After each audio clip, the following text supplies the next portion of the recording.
Stephen Sindoni grew up on the streets of New York City, surrounded by people of many backgrounds, ethnicities.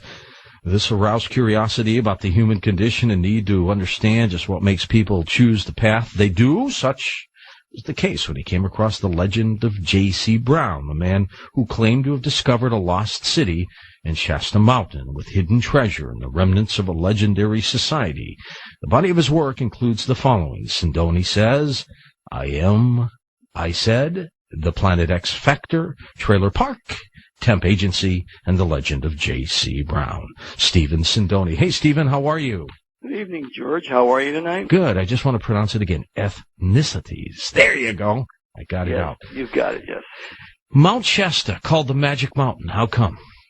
Well, Native Indians claim that our true descendants, were from the Lemurian continent of Mu that sunk 15,000 years ago near the Pacific Ocean. And these ancient people went into the mountain to live in the hollows of the earth and still live there today. Now, the legend of J.C. Brown. Tell me about this. Well, initially, I was looking for a story to write for a screenplay. And I went on the Internet and I saw the legend of J.C. Brown. So I decided to read it. And I was fascinated by it. And being fascinated by it, I decided I was going to spend 2 weeks in a New York Public Library to research the clues that I had read in the legend. Now, for some people who might not know about Mount Shasta, it's a majestic mountain. It's part of the Cascade Mountain Range. It is in Northern California, 45 miles from the Oregon border, and it has an extinct volcano, which rises to a height of, over 14,000 feet, Stephen? Isn't that true? Mm-hmm. Okay, and it's one of the largest volcanic peaks here in the continental United States. A rare place indeed. What is the magic of this mountain? Well, the magic is that the Lemurian people, who are our true descendants of North America, have high powers. They are mystical people and have the power of telepathy, and they have technology that's far beyond that we've ever had on this planet that we know of. And these people took that technology with them after their continent perished and decided to go underground, and that's where they are today. Why Mount Shasta? Well, they said that Mount Shasta was one of the first places that was inhabited on the earth, so it's a holy place. Okay, now are they still there? Yes. How far deep? Well, initially they were 11 miles deep, and but that was initially at the time J.C. Brown discovered one of the villages there that he had encountered. But they are probably many miles from there now, but that was where he had discovered remnants of an ancient civilization. Is it just one opening there, Stephen, or many? Well, there's one opening there, but there are many openings throughout the world that can be accessed to reach the hollows of the earth. Well, that's true. Now, in this particular case, J.C. stumbled into it. How long did he stay there? Well, what happened was J.C. Brown turns up in 1934 at the office of the editor of the Stockton Record newspaper. And he tells a story to the editor that 30 years before, while working for the Lord Cowdray Mining Co. of England, he was employed as a geologist to look for gold and prospect in Mount Shasta. He claimed to them that in a second trip up there, he noticed a rock formation that didn't seem right. And on further inspection, he started to dig. And upon digging, he noticed there was a cave. He went in with his lantern and mining paraphernalia, and 3 miles into the tunnel that spiraled downward within the mountain, he found gold mining ore from a civilization that had mined earlier.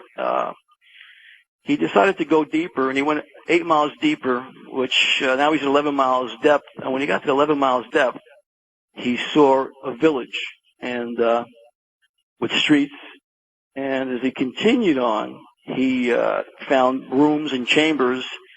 And when he found the rooms and chambers, what he noticed, there were artifacts there from ancient civilizations. He found gold. He found hieroglyphics.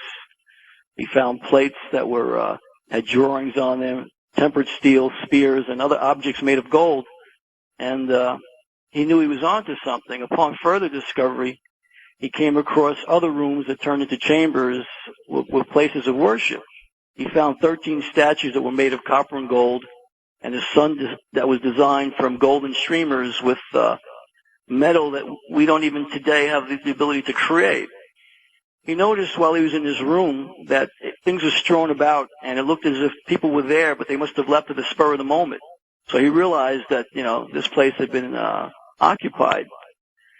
He then went into another chamber, and this is where he made a rather bizarre discovery. He discovered 27 skeletons, the smallest of which was 6.5 feet, and the largest of which was 10 feet tall. Jeez, giants. Yes. Then he discovered there were 2 of the bodies were mummified, but each were clad in ornate robes, and he thought that they would be their kings and queens. So he made an unbelievable discovery while he was in this mine shaft. Now, after he made this discovery, he decided he was going to cover up the tunnel and conceal it, and that someday in the future he would return and he would mark the entrance on a map so he knew where it was, and then later he would return with enough people so that way they can catalog the items, document it, and then he would register his find. But he didn't want anyone else to stumble into it. Correct, yes. Okay. Did he ever go back? Yes, he did. In the legend, he claimed that after he met with the editor of the newspaper, the editor of the newspaper introduced him to Harry Noyes Pratt. And Harry Noyes Pratt was a director of the Hagen Museum in Stockton, California. And what time period are we talking about here, Steve? This was then 1934. Okay. So he shows up 30 years later in the office of the editor, convinces the editor that, he has an unbelievable find for the lost continent of Lemuria. The editor now gets the Hagen Museum curator involved, and they grill him, they question him, and they both are under the opinion that this man is telling the truth. So they then enlist a man by the name of John C. Root, who was a retired printer, and John C. Root becomes the organizer for the group. So then for the next 6 weeks, starting in April 34 till June 19th of that year in 1934, they were holding meetings at John C. Root's home twice a day. Now, in those meetings, J.C. Brown was telling them of the artifacts and things he had found, and he needed 80 people to go up to Mount Shasta with him on the expedition. And he told them the expedition would be done at his expense. He told them at that time he was worth $40 million, and he'd provide a boat for everybody to go up there. Now, on June 19th, before they were supposed to go, he told everyone there that if they wanted to back out, they could. Right. But he had been kidnapped in some of his trips going back up to the mountain, and he almost lost his life. And he said later in life, after he retired from the Lord Cowdray Mining Company, his family wanted to come up to the mountain with him, to find the claim. And he said once he told his family, they started to die mysteriously one by one, and then he had another accident where he was almost killed. So he was fearful for his life. So the curator of the museum wanted to see some sort of evidence to prove that he actually did find something up in Mount Shasta. So J.C. Brown at that point told him that he had a bank vault in a Texas bank with photographs and papers to prove his claim was correct. And the curator, Harry Noyes Pratt, said, well, I want to see those before I even venture up there with you. So I'll provide them for you later today because I have them. Well, later today, which was June 19th of 1934, 80 people waited at 1 p.m. at the Stockton Harbor. They waited, but nobody showed up. J.C. Brown never showed up. People waited about 12 hours, George, and at that point they got rather concerned and they called in the Stockton police. So now the Stockton police come in and they do their investigation. But they could find no J.C. Brown, no hide or hair of him. they could find no crime committed because after interviewing the 80 people, they found out he never took a dime. And the people were adamant about the fact that they believed that this J.C. Brown was worth $40 million and that he would have provided a yacht, but something made him change his mind. And we don't even know if that was his real name now, do we? Correct, right. Now, after reading this story, George, I thought he was a charlatan. I thought this was a con. I figured I'm going to be writing about a con man. Mm-hmm. So I decided I was going to spend 2 weeks in the New York Public Library with the 8 clues that I read on the internet. And I got from the Stockton Record, I got the original newspaper article that was written on June 19th of 1934. So I went with that and what I read on the internet, and I took those 8 clues that I had, and I went to the New York Public Library, and I started to research what information I had to see if I was going to come up with something or it would still remain a legend after my couple weeks of research. What did you find? Well, interesting enough, the first clue that I had was the Lord Cowdray Mining Company. So I decided to see if there was a man by the name of Lord Cowdray. Lo and behold, I Googled the name. There was a Lord Cowdray. Initially, his birth name was Sir Wheatman Pearson. Now, Wheatman Pearson is now the Pearson Company. I believe they're Penguin Books. They were they're a big oil conglomerate. And I said, well, wait a minute. I've got the guy. And then I looked a little further, George. I said, well, let me see the age. Well, J.C. Brown was supposedly about 79 years old when he arrived in the office of the editor in 1934. 79? He was way up there. Stay with us, Stephen. We're going to come back, finish up the rest of our story with you, and then we'll take phone calls with you, too, because I'm sure you're fascinated with the Mount Shasta story. We'll be back.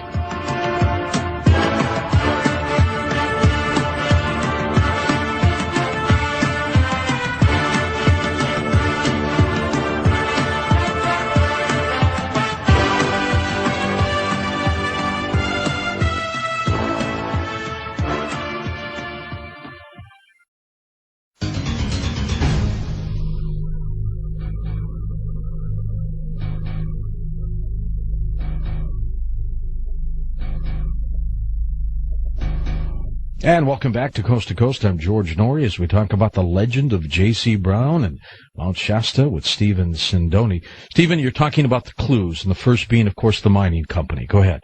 Right. Well, the first clue was the Lord Cowdray Mining Company. And lo and behold, the company did exist. I was able to Google it, and there was the company. And I found out that the man of the company was named Lord Cowdray, but he wasn't named Lord Cowdray initially. He was, as I mentioned earlier, born Sir Wheatman Pearson. So after learning this, and I went to the New York Public Library, the genealogy department, but after learning this on their computer upstairs, I went downstairs in the genealogy department, and I started to go through birth records, death records, border crossings, marriage, and anything I could on Sir Wheatman Pearson to find out if he, in fact, was the J.C. Brown. Well, the first thing I learned, he was about the right age. I went to the border crossings, and I found about 10 border crossings into the States. I found a couple through Mexico, and I was looking for 1904 specifically. Mm-hmm. I found 1904 coming through Laredo, Texas border. When I found that on the manifest, I noticed that he came in with 2 other civil engineers and J.B. Body, who's also a civil engineer. So those names, J.B. Body's name stuck out. The other 2 civil engineers I was going to research later. I came up a little roadblock there because in that library they didn't have his death records. So I went to the Mormon church, tried to get it. I couldn't get it.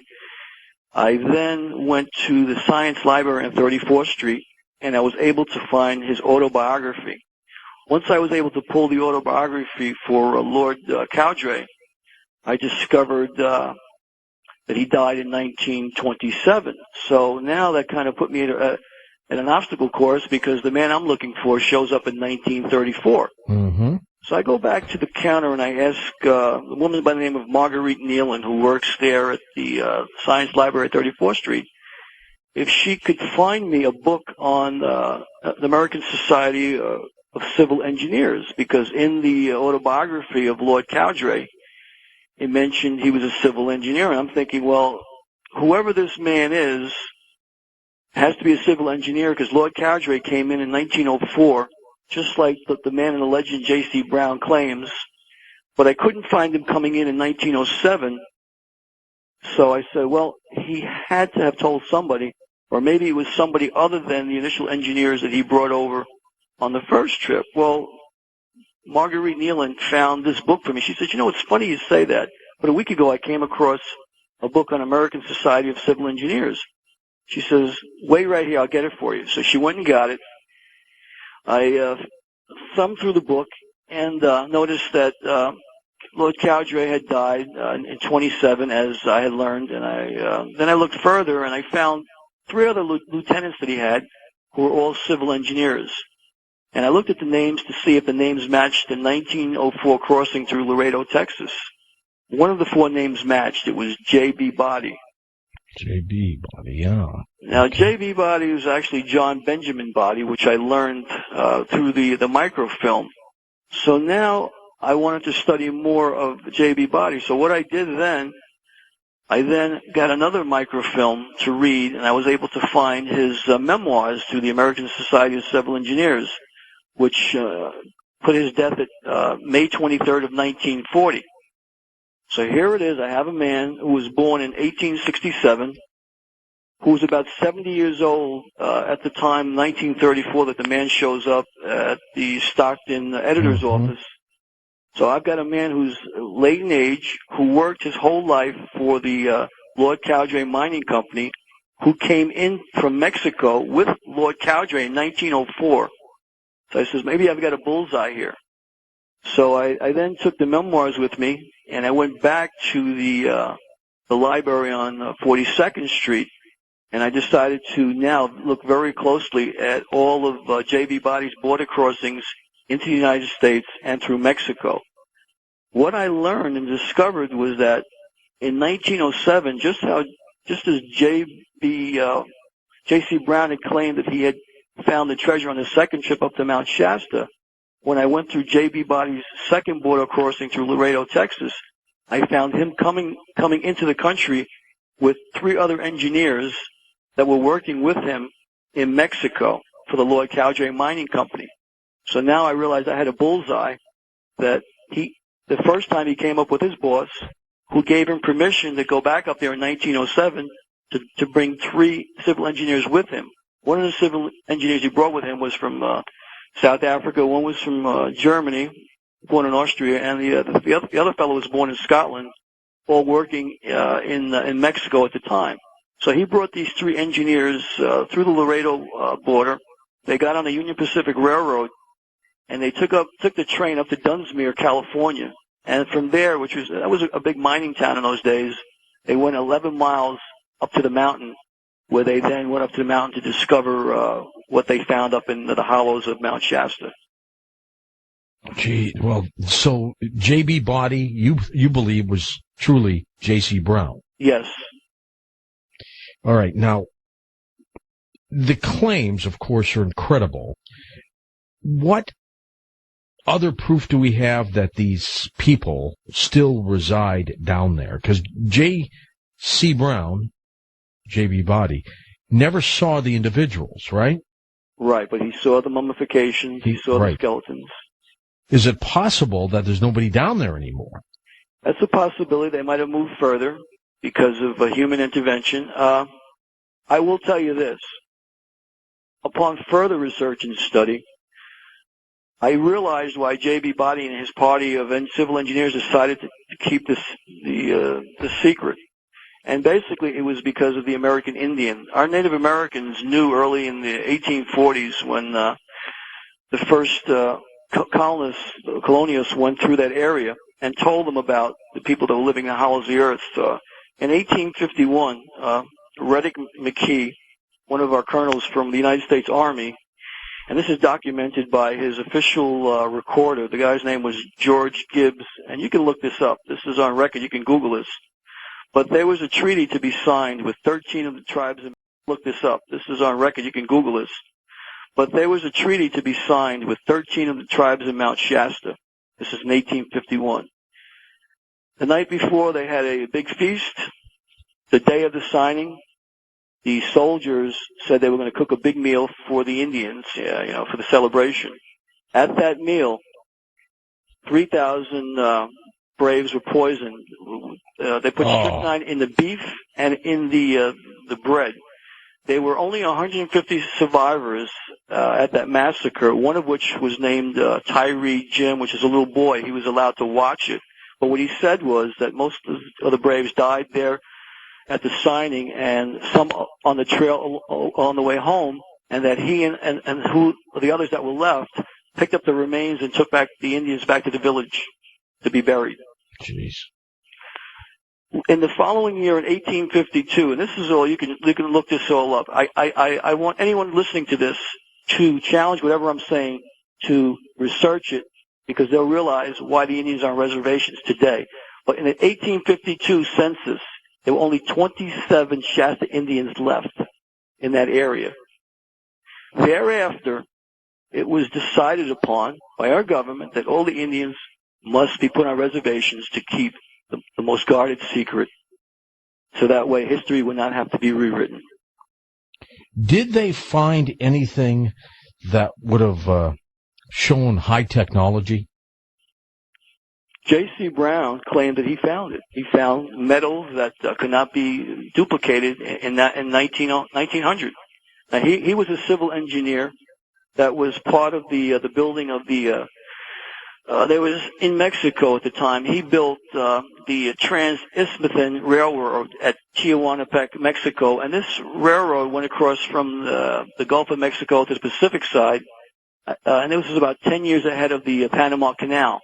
So here was an engineer who was very, very astute in metals, in building, and he was convinced that this was from an ancient civilization many, many thousands of years ago. All right, let's go to the phones. Let's go to east of the Rockies.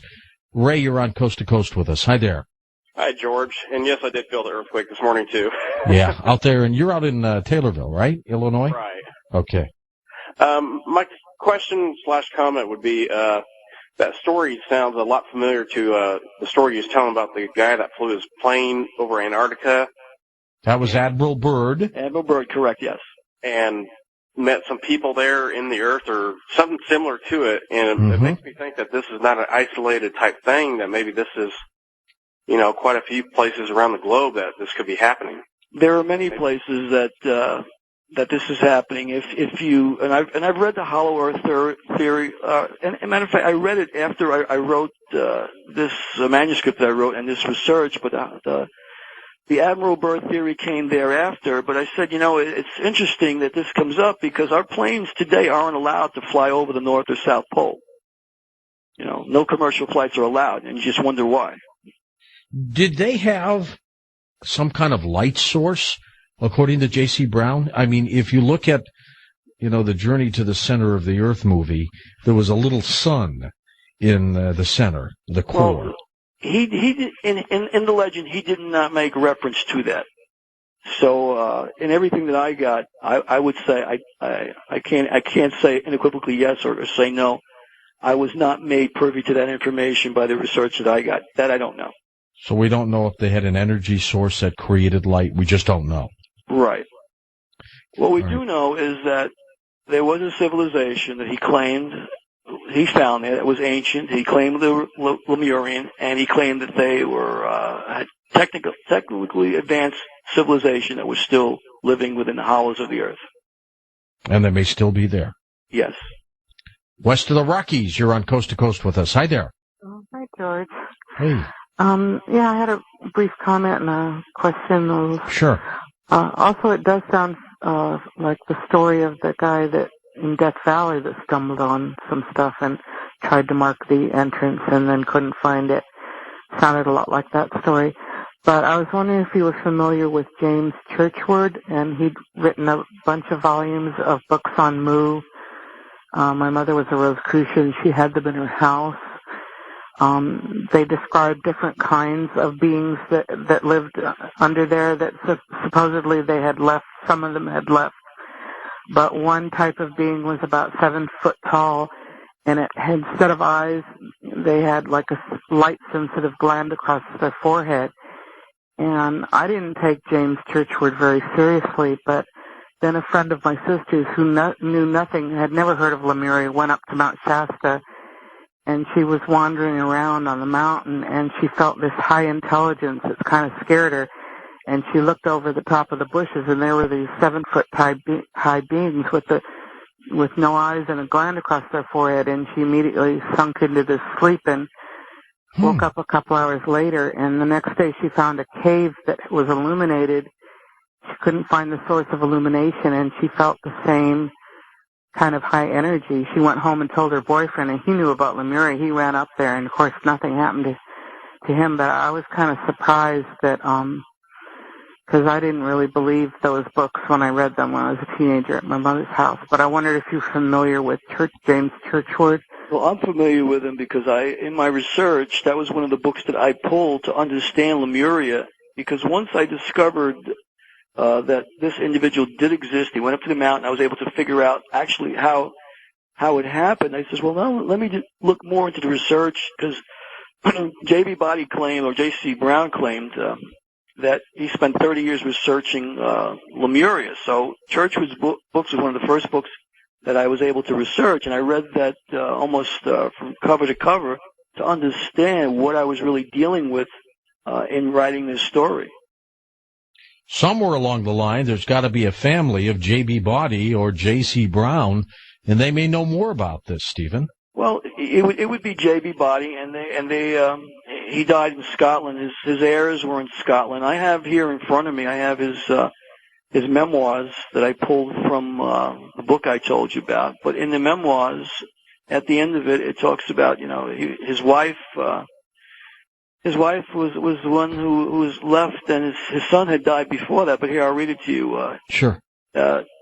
John Benjamin Body was born on February 27, 1867, at Megavesi, Cornwall, England. He was the son of John and Mary Ann Harris Body. He was educated at the City of London College under Professor Harry Adams. So he was an educated man.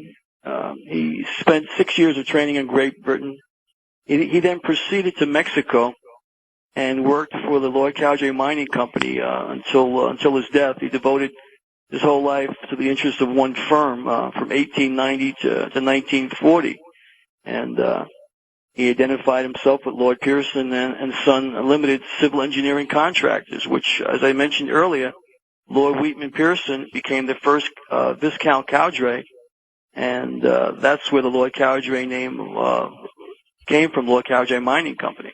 So what's next? The book, the movie? What will happen to the legend of J.C. Brown? Well, right now, I'm trying to get my agent to find me someone to make the movie. This is, I was on the Susan Northrup show 2 weeks ago, which I know you've had her on your show before. Yeah. And she had told me 30 years ago, George, that I was going to write a book. I was in her audience. She picked me out of the audience, believe it or not, and she said that 30 years later, I was in midlife, I was going to write a story that was going to be very well received by the world, and that a man by the name of Michael would help me. Well, I'll tell you what. Get some more information to producer Lisa for me, Stephen, and I'll try to send it to a couple people I know as well that might be able to help you. It's an incredible story. Stephen Sindoni, our guest.